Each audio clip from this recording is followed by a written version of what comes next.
Assalamualaikum warahmatullahi wabarakatuh. Alhamdulillah wa syukurillah wa nikmatillah. Hari ini kita bisa bertemu kembali di acaranya podcastnya Klinik Hati. Dan alhamdulillah hari ini kita bertemu dalam kondisi yang sehat walafiat.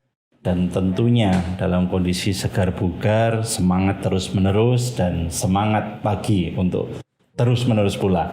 Para sahabat sekalian dimanapun Anda berada, baik mungkin yang di dalam negeri maupun yang luar negeri, tonton terus, jangan sampai di skip-skip, lanjutkan tontonnya sampai selesai agar apa? Bisa mengambil positifnya dalam setiap podcastnya Klinik Hati. Karena Klinik Hati ini khususnya untuk podcastnya itu mendatangkan sosok orang yang luar biasa, tentunya terbaik, baik mungkin di Kabupaten Cilacap maupun yang terbaik khususnya di kalangan para kiai yang ada di Kabupaten Cilacap. Baik, alhamdulillah di hari ini kita diberi kenikmatan, nikmat sehat, nikmat panjang umur, ya kita bisa mendatangkan sosok kiai yang sangat luar biasa. Beliau adalah Al-Hafidh, beliau adalah hafal 30 juz. Dan banyak sekali kegiatan-kegiatan beliau yang memang tidak bisa dipungkiri. Kesuksesannya beliau dalam mungkin berpendidikan maupun karirnya, maupun dia menciptakan suatu organisasi-organisasi yang terbaru dengan inisiatifnya beliau, sehingga luar biasanya beliau saat ini adalah dikenal banyak orang, ya khususnya di Kabupaten Cilacap. Dan alhamdulillah di hari ini kita kedatangan tamu yang sangat luar biasa, ya mungkin selama ini banyak orang yang sudah mengenal beliau karena memang di Kabupaten Cilacap ini ya kabupaten yang luar biasa, 1.900 juta orang lebih penduduknya, dan ini salah satu putra-putra terbaiknya Kabupaten Cilacap, ya, yaitu kita nggak usah berlama-lama lagi, bertatap langsung muka dan berbicara langsung, ngobrol-ngobrol langsung, membedah langsung karir dan sebagainya beliau. Siapakah beliau? Yaitu Kang Johar Rahman SPDI, ya. Assalamualaikum Kang Johar. Waalaikumsalam warahmatullahi wabarakatuh. Sehat ya, alhamdulillah. Kang Johar ini mohon maaf ini para sahabat, saya kalau udah ketemu sama beliau itu di sini langsung adem, tentrem gitu. Masya Allah. Jadi ketika memang benar-benar kita dekat dengan para kiai, para ustadz, gus atau mungkin hafid seperti beliau itu, secara dimensinya itu secara langsung nyes kayak gitu, adem gitu. Telepon kalau beliau yang angkat udah langsung ya, adem. Beda dengan kalau ditelepon ini Pak, ini gini gitu dari istrinya. Itu beda cerita gitu. Inilah luar biasa gitu. Kalau ketika memang benar-benar di telepon sama beliau itu rasanya langsung nyes kayak gitu. Baik, sehat-sehat aja ya Kang Johar, ya alhamdulillah. Ini sehat. Mohon maaf, terima kasih sekali udah bisa menghadiri undangan kami di acara podcastnya Klinik Hati ini Gus Johar, dengan segala kesibukannya Gus Johar yang sangat luar biasa. Nah, beliau salah satu memang putra terbaiknya Kabupaten Cilacap. Beliau adalah imam besarnya Jami Baitur Rahman, Imam Masjid Jami Baitur Rahman Karangjengkol, ya. Nah, itu kalau ngelihat masjidnya udah hampir kayak alun-alun itu. Jamaahnya luar biasa beliau, Masya Allah, ya. Ini ngomong-ngomong Gus Johar, asal muasalnya aslinya itu dari mana ini Gus? Iya, untuk asal saya sendiri itu dari Kebumen. Kebumen. Iya. Dari Kabupaten Kebumen, tepatnya Desa Singosari. Kecamatannya Ambal. Oh, yang kita kenal sate. Dengan kota sate itu loh. Sate ya, sate ambalnya itu ya, dagingnya gede-gede ya. Betul. Masya Allah. Terkenal itu. Masya Allah, ya. Ambal itu ada suatu makanan khas. Makanan khas ya, sate ambal, Masya Allah, luar biasa. Ini nanti ini makanan khasnya itu udah terkenal ya, ambal gitu, sate ambal. Ini Karangjengkol juga ada yang terkenal ini. Gus Johar itu ya, yang masih muda, tampan, ya kan, hafid, dikejar-kejar banyak wanita ini jangan-jangan. Masya Allah. Iya, ngomong-ngomong kegiatan rutinitas mungkin awal mulanya, kok bisa nih hijrah sampai ke Karangjengkol, itu ceritanya ini gimana Gus? Kok apa namanya? Dari mulai sejarah mondok, sekolah atau kuliah atau apa, itu seperti apa kok bisa sampai hijrah sampai ke daerah Karangjengkol itu tadi? Monggo Gus ceritakan. Untuk asal muasal atau ya pertama kali saya mengenal tentang bacaan Al-Quran khususnya, tentunya tidak terlepas ya dari kedua orang tua saya. Betul. Itu asal muasal saya mengenal bacaan atau huruf-huruf Al-Quran. Itu kalau zaman dulu kan diajari dengan turutan. Ya turutan ya zaman dulu. Alif, ba, ta sampai ya. Ya betul. Dan ya sampai selesai alhamdulillah ngaji dengan orang tua saya. Terus selanjutnya dimasukkan ke lembaga, yaitu lembaga Taman Pendidikan Al-Quran TPQ, namanya adalah TPQ Tarbiyatul Atfal. Juga ada di desa saya, yaitu di desa Singosari. Singosari itu ya. Ya. Terus selanjutnya ketika sudah di jenjang MTS, mulai ngaji di pondok pesantren, yaitu pondok pesantrennya kebetulan yang ngasuh itu paklik saya. Namanya pondok pesantren Nurul Hikmah. Iya. Itu di jenjang ya MTS lah ketika itu. Dan setelah itu lulus dari MTS, itu saya dimasukkan ke pondok pesantren lagi, tepatnya di pondok pesantren Al-Ihya Ulumuddin, Kesugihan Cilacap. Nah itu asal muasal terus dari tahun berapa ya? Sekitar 2001 sampai 2008. Saya di pondok pesantren Al-Ihya Ulumuddin. Nah setelah itu kebetulan saya bertemu dengan suatu mungkin untuk mengawali hidup baru, yaitu dengan calon istri saya dulu. Kalau sekarang sudah menjadi istri tercinta saya. Alhamdulillah, itu tepatnya di desa Karangjengkol, Kesugihan Cilacap. Nah dari tahun itulah saya bertempat tinggal di desa Karangjengkol. Nah, itu asal muasal saya bertempat di Karangjengkol ya melalui tahap-tahap itulah. Berarti asal muasalnya karena mendapatkan sosok lah ya. Yang saat ini menjadi belahan jiwa ya. Garwo masalah ya. Si garing nyowok. Masya Allah dapat ini ya. Jadi bonusannya seperti itu ketika kita sudah mendapatkan garwo dan mendapatkan alhamdulillah ada kegiatan-kegiatan yang mungkin di Karangjengkol tersebut ya. Nah, adapun saat ini nih Pak Kiai atau bisa kita disebut di daerah imam masjid yang di sekitar situ kan memang banyak masjid ya itu di sekitar situ. Banyak sekali masjid ya. Nah,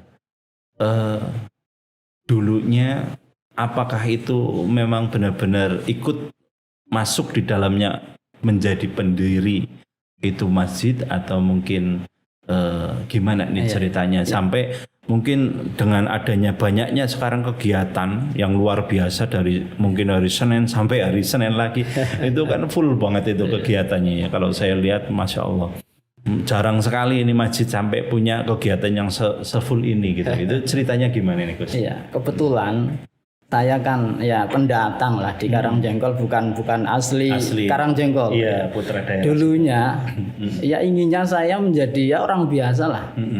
Tapi mungkin karena ada ada yang mengetahui bahwa saya sendiri itu dari pesantren. Mungkin dari itulah ada yang berkeinginan lah untuk ya mengikutkan saya terjun di lembaga kemesjidan. Oh gitu. Iya. Nah, baik Gus. Terus yang berikutnya ini di Masjid Jami Baitur Rahman Karangjengkol ini berdiri juga ya untuk pondok pesantrennya, TPQ-nya atau diniyahnya itu gimana? Itu prosesnya seperti apa itu, Gus? Kalau untuk masjidnya sendiri itu kan sudah ada dari saya sebelum ke situ sudah ada masjid ya. Tahun berapa itulah, tahun 50-an atau berapa itu sudah lama. Itu adanya masjid. Terus TPQ yang namanya TPQ Sabilur Rahman itu betul, juga ketika itu sudah ada. Saya tinggal melanjutkan atau meneruskan aja mengikuti kegiatan di TPQ Sabilur Rahman itu sendiri. Dan yang belum ada ketika itu kan pondok pesantrennya. Nah, ketika itu ada santri yang dari pondok pesantren Al-Ihya Ulumuddin. Dulu kan pernah ya ikut dengan saya yang ngaji bareng lah istilahnya. Kebetulan ketika saya pulang dari pondok pesantren itu ada 3 anak yang mengikuti saya juga ikut ke Karangjengkol ketika itu. Ya pastinya melalui minta izin ke pengasuh pondok pesantren dulu. Nah itu asal muasal dari adanya pondok pesantren. Yang pondok pesantren itu ya dinamakan Pondok pesantren Al-Ihya Ihyaul Quran. Ihyaul Quran. Ihya itu diambil ya mudah-mudahan mendapatkan keberkahan dari pondok pesantren Al-Ihya Ulumuddin. Ihya itu sendiri. Dan Al-Quran kebetulan kan istri saya alumni dari pondok pesantren Raudhatul Quran Sirau. Nah, itu Al-Qurannya diambil dari pondok pesantrennya istri saya. Jadi digabungkan menjadi Ihyaul Quran. Nah, itu seperti ceritanya, itu. Ya, pondok pesantren Al-Ihyaul Quran.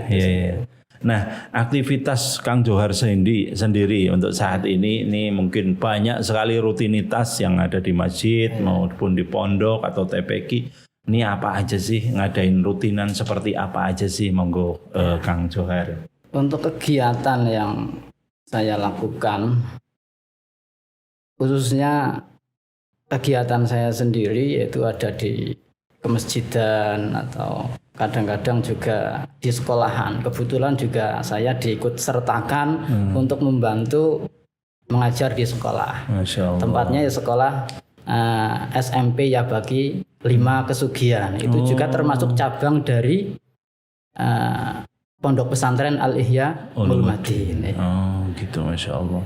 Ngajar juga berarti di situ ya. Ngajar, kalau ada jadwal ya saya ke sekolah. Oh gitu, guru juga berarti ya. Masya Allah. Terlepas dari itu semua juga fadl dari Allah lah. Masya Allah. Saya cuma berikhtiar, cuma berusaha mengikuti kegiatan-kegiatan yang ada yang sifatnya itu baik. Masya Allah, Masya Allah. Iya. Terus selanjutnya rutinan-rutinan yang lain, Gus? Untuk yang di dalam masjid sendiri atau mungkin digabungkan dengan TPQ Sabilur Rahmannya juga di pondok pesantren, kebetulan itu kan satu tempat. Jadi tidak pencar-pencar ngumpul di situ. Untuk di kemasjidan itu ada kegiatan-kegiatan rutin yang laksanakan.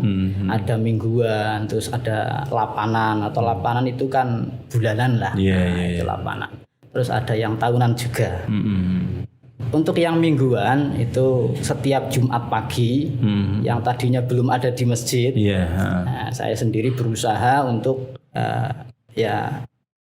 melaksanakan kegiatan mingguan itu, yaitu namanya simaan Jumat pagi. Simaan Jumat pagi itu saya mengambil inisiatif meniru kegiatan yang ada di pondok pesantren Al-Ihya Ulumuddin. Kebetulan kalau di pondok pesantren Al-Ihya Ulumuddin kan seperti itu. Tiap Jumat pagi itu ada simaan rutin. Pada subuh itu yang mingguan. Terus ada yang mingguan lagi itu tepatnya di Minggu pagi. Minggu pagi itu ada kegiatan juga, itu juga diawali saya. Ya bersama dengan teman-teman lah.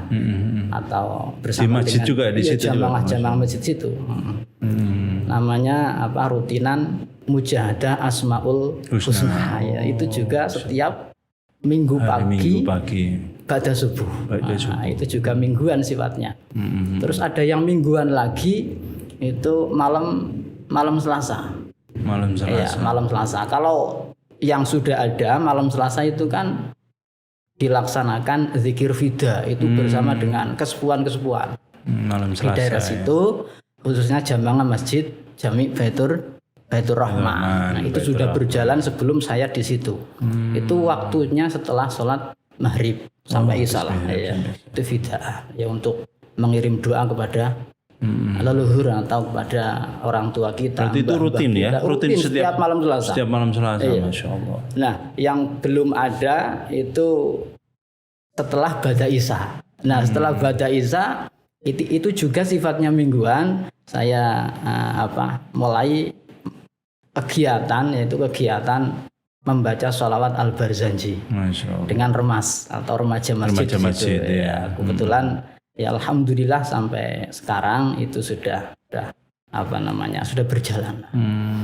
Terus ada yang sifatnya lapanan tadi ya. Salapanan atau bulanan. Ada yang bulanan. Kalau yang bulanan itu ada yang namanya yang sudah ada di masjid itu ada pengajian lapanan. Yaitu tepatnya di hari Minggu Wage. Minggu Wage itu waktunya pagi ya sekitar jam 9 mulai sampai jam 11. Itu rutin dengan jamaah yang ada di situ. Itu juga saya ya sedikit-sedikit mengikuti lah. Mengikuti dengan para kesepuan yang ada di situ atau para kiai yang ada di situ. Terus yang lapanan lagi ya. Yang lapanan ada yang tadinya belum dilaksanakan di masjid itu yaitu ziarah. Ziarah di makom ya para kiai, para wali. Khususnya ya sekitar Kesugihan. Diawali dari makom Karangjengkol dan dilanjutkan ke makom Kesugihan. Ya, terus dilanjut ke makom Serandil. Itu 3 makom yang menjadi rutinan ziarah setiap selapan sekali. Itu ziarah. Itu rutin ya. Iya. Terus ada yang sifatnya Istighosah. Kalau istighosah itu sifatnya juga lapanan seperti tadi ya. Tapi saya melaksanakannya itu di malam Jumat. Tepatnya malam Jumat manis itu kalau istighosah. Dulunya sudah pernah ada ketika zamannya ya bapak mertua saya. Terus ketika itu vakum lah, berhenti. Terus saya berkeinginan untuk melanjutkan istighosah itu di malam Jumat manis. Ya. Kalau yang tidak dilaksanakan istighosah biasanya ya rutin setiap seminggu sekali. Setiap ba'da maghrib malam Jumat itu ada tahlil Yasin. Tahlilan ya seperti itu. Itu rutinan ya. Rutinan ya setiap malam Jumat. Nah, dengan banyaknya kegiatan seperti ini nih Gus. Ini kan luar biasa, full banget kegiatan-kegiatan di masjid dan sebagainya. Jamaah mengikuti terus atau ya bongkar pasang atau gimana itu? Kalau seperti itu biasanya gimana nih? Ya, tetap rame aja ya? Ya rame. Masya Allah. Rame. Istiqomah berarti ya, Masya Allah. Luar biasa. Semua mengikuti lah kalau jamaah mengikuti. Nah kalau boleh tahu nih seluruh jamaah kalau memang full rame gitu bisa sampai berapa orang itu nih Gus? Kalau ngadain mungkin momen-momen skala besar. Iya, kalau skala besarnya itu kan tahunan ya. Khususnya mau menjelang Ramadan. Itu tahunan. Muharraman gitu mungkin ya. Enggak, kalau yang sebelum Ramadan itu akan ada ada acara tahunan yang namanya sadranan. Sadranan. Nyadran bersama. Iya. Itu yang kayak kemarin dulu kan saya pernah cerita kebetulan bersamaan dengan sadranan acara sini. Acara di sini ya, tidak bisa gitu sini. Tepatnya di Kamis terakhir bulan Sya'ban itu patokannya. Jadi hari Kamisnya itu semaan pagi sampai sore terus malam Jumatnya itu nanti khataman bersama disambung dengan tahlil bar. Dan sorenya pun sebelum sebelum maghrib ya ba'da asar itu semuanya datang ke makbaroh atau kuburan untuk melaksanakan ziarah khususnya di makom Karang Jengkol ya itu ba'da asarnya. Luar biasa ya. Jarang-jarang ini yang terus sampai. Yang tahunan lagi itu ada lagi ya selain itu ya. Di bulan Ramadan tepatnya tanggal 17 Ramadan. 17 Ramadan. Ya itu khusus untuk ikhtiar saya menjaga Al-Qur'an 1 sampai 30 juz pagi sampai sore saya baca sendiri. Itu alhamdulillah selama saya di situ sampai sekarang alhamdulillah rutinan itu ya, Masya Allah. Terlaksanakan dengan baik. Itu modelnya di masjid membaca Quran dilafadzkan dengan toa mungkin dan sebagainya. Full yang menyama. Full 1 sampai 30. Masya. Alhamdulillah. Ya berkat pertolongan Allah lah, fadl dari Allah. Saya cuma berikhtiar lah. Itu di hari ke-17-nya atau di malam 17-nya itu? Di malam 17-nya. Jadi simangannya itu di tanggal 16 Ramadan. Iya, 16 Ramadan. Malamnya juga khataman bersama itu dengan para jemaah. Luar biasa para sahabat podcast Klinik Hati ini yang telah saya sampaikan tadi, inspirasinya muda, cerdas, muda berkarya, inisiatifnya sangat luar biasa, dan ini membuat semangat kita semakin besar, semangat kita semakin luar biasa. Dan yang jelas malu sama beliau karena memang banyaknya kegiatannya seperti ini, tapi bisa membagi waktunya ya. Kalau kita banyakan nganggurnya, banyakan main handphonenya, banyakan mungkin main kegiatan-kegiatan yang tidak penting, banyak mudorotnya dan sebagainya. Tapi ini luar biasa kegiatannya, segitu banyaknya, penuhnya yang sangat luar biasa. Sehingga beliau bisa mengatur waktu dengan positif dan tentunya bermanfaat bagi banyak orang. Itu luar biasanya seperti itu yang bikin iri sebenarnya. Bukan iri yang negatifnya ya, tapi iri yang positifnya. Ini sangat luar biasa para sahabat sekalian. Dan ini satu pertanyaan lagi, Kang Johar, dengan banyaknya kegiatan seperti ini, ada nggak yang membuat berat, misalkan istri tidak terlalu misalkan nggak pernah ada waktu nih buat keluarga atau apa gitu, membagi waktunya ini gimana ini mohon maaf sampai masuk ke dalamnya, karena memang sebagian besar permasalahannya ketika memang sudah di umat itu udah benar-benar full, ya biasanya yang dapur atau mungkin yang rumah tangga biasanya rada terbengkelai. Itu gimana membaginya? Ya, alhamdulillah untuk urusan rumah tangga ya saya selalu berkomunikasi lah dengan istri secara baik. Bahkan untuk melaksanakan kegiatan ini ya termasuk dukungan besar, motivasi besar itu ya dan keluarga saya, istri saya sendiri. Saya perasan lah, saya sharing dengan istri saya, mau melaksanakan kegiatan ini ya dari istri saya, saya sharing bersama. Kalau istri mungkin keberatan atau gimana memberi masukan saya juga berusaha mengikuti lah bagaimana baiknya. Ngerem. Iya. Baik, Kang Johar. Nah ini mungkin Kang Johar ngasih masukan buat para sahabat yang muda, para sahabatnya podcast Klinik Hati maupun jamaahnya Kang Johar di Jami Baitur Rahman Karangjengkol, kasih masukan untuk mereka-mereka agar mungkin tetap seperti apa, semangat, ibadah dan sebagainya. Monggo silakan arah ke mungkin kamera. Alhamdulillah untuk semuanya. Jadi intinya adanya kegiatan yang saya sendiri lakukan dengan teman-teman saya, dengan para jamaah yang ada di daerah saya, khususnya di Masjid Jami Baitur Rahman atau di TPQ-nya, di pesantrennya, itu tidak terlepas dari fadl atau pertolongan dari Allah Subhanahu wa Ta'ala. Intinya saya sendiri ya untuk berusaha terus-menerus menjadi orang yang baik, orang yang bermanfaat. Amin. Khairun nas anfa'uhum linnas. Amin.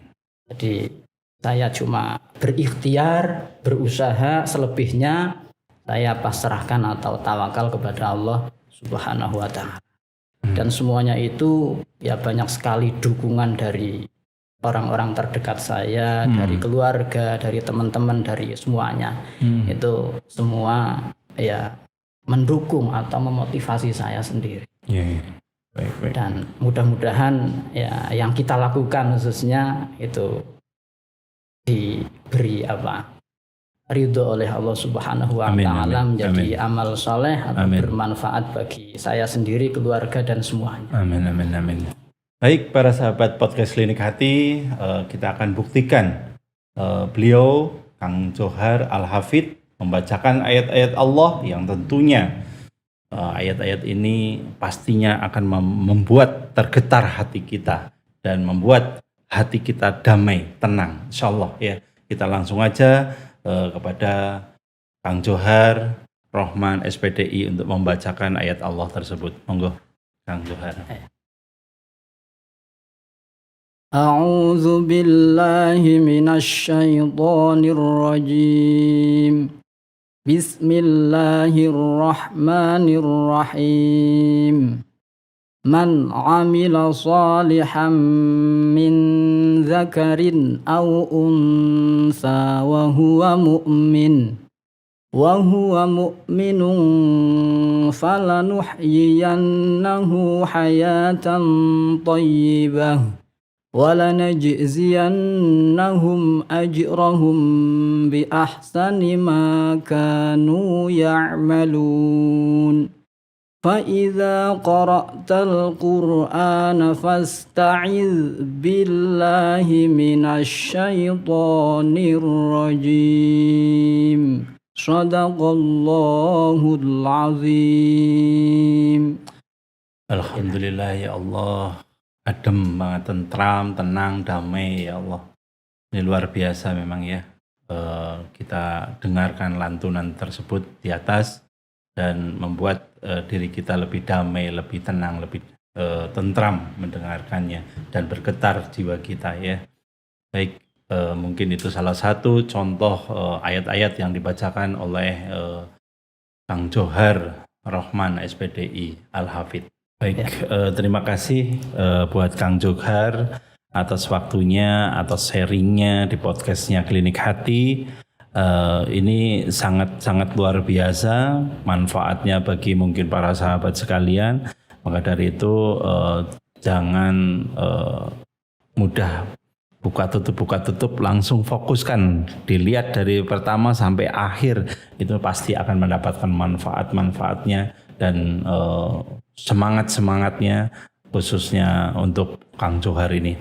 Nah, para sahabat sekalian dimanapun Anda berada, ya jaga selalu kesehatan Anda, jauhi dari kerumunan, dan para sahabat jauhkan diri Anda ke yang mungkin tidak ada manfaatnya, fokuskan ke manfaat dan tinggalkan yang mudarat, ya, karena apa? Muda berkarya, muda cerdas, muda luar biasa, dan beliau salah satunya juga muda Al-Hafidh, juga hafal 30 juz Masya Allah. Dan kita perlu contoh sosok beliau yaitu Kang Johar Rahman SPDI, dan kita harus benar-benar mengambil segala sesuatunya yang positif tentunya. Ya, karena memang ini segalanya, kalau mungkin dari pembicaraan tadi semuanya nggak ada yang negatif, positif semua, Masya Allah. Mungkin itu aja dari saya. Wabillahi taufiq wal hidayah. Wassalamualaikum warahmatullahi wabarakatuh. Rahayu.